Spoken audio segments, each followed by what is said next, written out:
ഞാൻ ഇപ്പൊ പറയുന്നത് നടന്നൊരു കാര്യമാണ്. മരങ്ങളുടെ അവസ്ഥയൊന്നും പറയണ്ട. ചെറിയ ചെറിയ ദ്വീപുകളുണ്ട് കേട്ടോ. ഈ കാണുന്ന കൊച്ചു ഷെഡുകളിലോട്ട് കയറി ഒതുങ്ങിയിരിക്കുകയാണ്. പിന്നെ വേനലിൽ ഇതായതുകൊണ്ട് കാട്ടുതീ പിടിച്ചതാണോ ഇവിടെ തീ കത്തിയതാണോ നടത്തില്ല.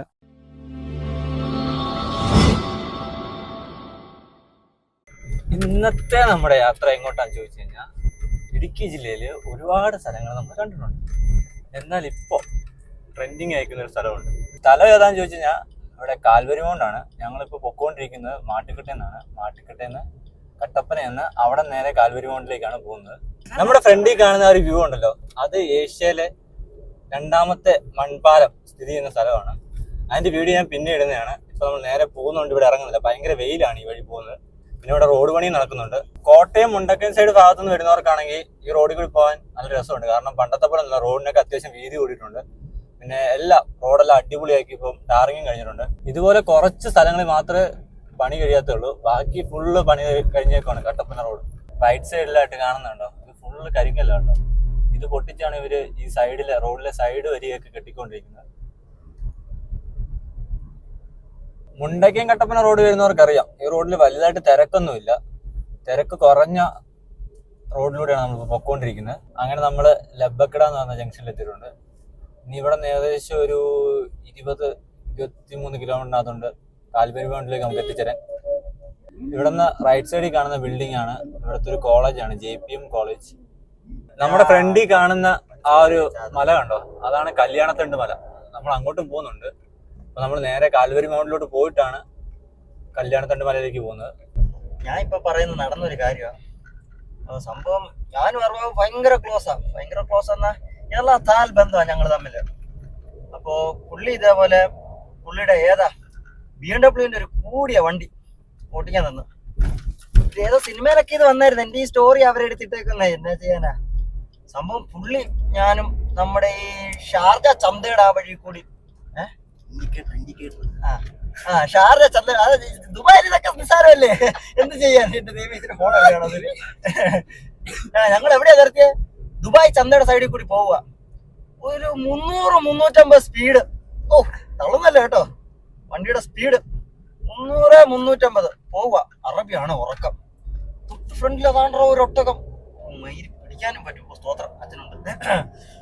ബ്രേക്ക് പിടിച്ചാ നമ്മുടെ വണ്ടി എവിടെയും നിൽക്കുവോ. അറബ ഉണർന്നു കഴിഞ്ഞാൽ ചാട്ടവാറിന് അടിയും കിട്ടും. ഞാൻ പടച്ചോനെ നമ്മളെ കാത്തോളി എന്ന് പറഞ്ഞ് റിവേഴ്സ് ഒരു പിടിച്ച് 300-340 എന്ന് പറഞ്ഞു വണ്ടി ഒരു ഒറ്റ വരവാ ബാക്കിലോട്ട്. എന്റെ പൊന്നടാവേ, അറബി പിറ്റേന്ന് എണീറ്റ് തോളി തട്ടിട്ട് പറയാ വെള്ള വിജയ് ഭായ് എന്ന്. അന്ന് കിട്ടിയ പ്രൊമോഷനാ, ഇനി വിളിച്ചിട്ട് നാട്ടിൽ നിന്ന് കയറി വന്നാൽ മതി എന്ന് പറഞ്ഞു. അങ്ങനെ നമ്മള് കക്കാട്ടുകട എന്ന് പറഞ്ഞ ജംഗ്ഷൻ എത്തിയിട്ടുണ്ട്. ഇവിടെ നിന്ന് ലെഫ്റ്റിലോട്ട് പോകുന്നതാണ് അഞ്ചുരുളി. ലെഫ്റ്റിലോട്ട് എത്ര കിലോമീറ്റർ ഉണ്ടോ കുഞ്ഞായി? ഇവിടെ നിന്ന് 2.5 കിലോമീറ്റർ ആണ് അഞ്ചുരുളിക്ക് പോകാനുള്ളത്. ഈ റോഡ് വഴിയാണ് നമ്മൾ അഞ്ചുരുളിലേക്ക് പോകുന്നത്, 2.5 കിലോമീറ്റർ.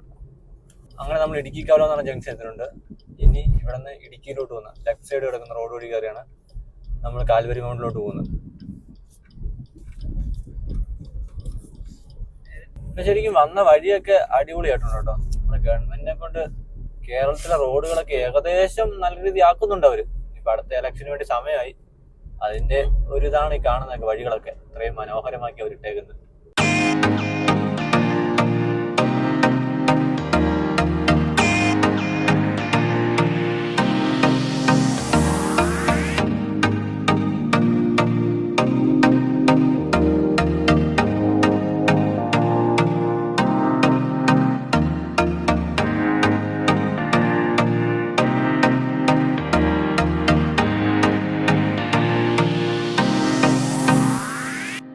ഫൈനലി നമ്മൾ കാൽവരിമൗണ്ടിന്റെ എൻട്രൻസിലോട്ട് കയറിക്കൊണ്ടിരിക്കുകയാണ്. ഇതാണ് അതിന്റെ എൻട്രൻസ്.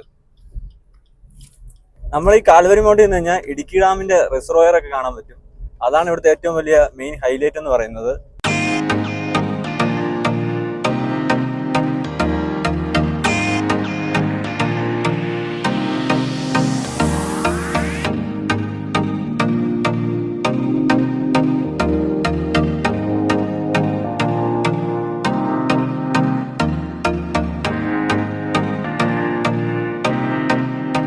ഏകദേശം മെയിൻ റോഡിൽ നിന്ന് ഒരു കിലോമീറ്റർ ഉണ്ട് കേട്ടോ ഈ എൻട്രൻസിലോട്ട് നമുക്ക് എത്തിച്ചേരാൻ വേണ്ടി.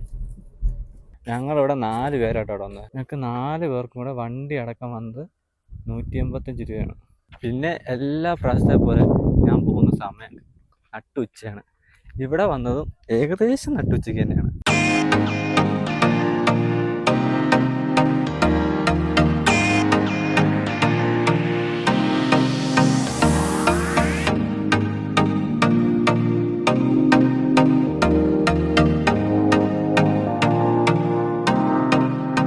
വേനലായതുകൊണ്ട് തന്നെ ഇവിടുത്തെ പുല്ലെല്ലാം ഉണങ്ങിപ്പോയിട്ടുണ്ട് കേട്ടോ. പിന്നെ അവിടെ ഇവിടെ ആയിട്ട് ഇരിക്കാൻ വേണ്ടി ഇതുപോലെ കുറച്ച് ചെറിയ ഷെഡുകൾ അവർ ഉണ്ടാക്കിയിട്ടുണ്ട്.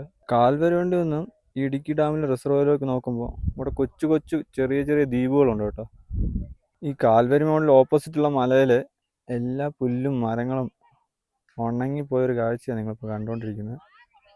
നല്ല ഉച്ച സമയമായതുകൊണ്ട് ഇവിടെ സന്ദർശകരുടെ എണ്ണം കുറവാണ്.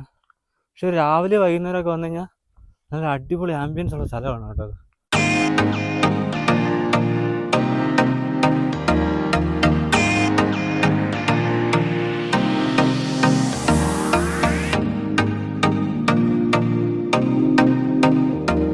ഇടുക്കി ഡാമിലെ വെള്ളം ഉണ്ടല്ലോ, ഒരു ബ്ലൂ കളറാണ് ഇവിടെ നിന്ന് ഇപ്പോൾ നോക്കുമ്പോഴേ നിങ്ങൾക്ക് വീഡിയോ കാണാൻ മനസ്സിലാവും. ഒരു ബ്ലൂ കളറിലാണ് ഡാമിലെ വെള്ളം കിടക്കുന്നത്.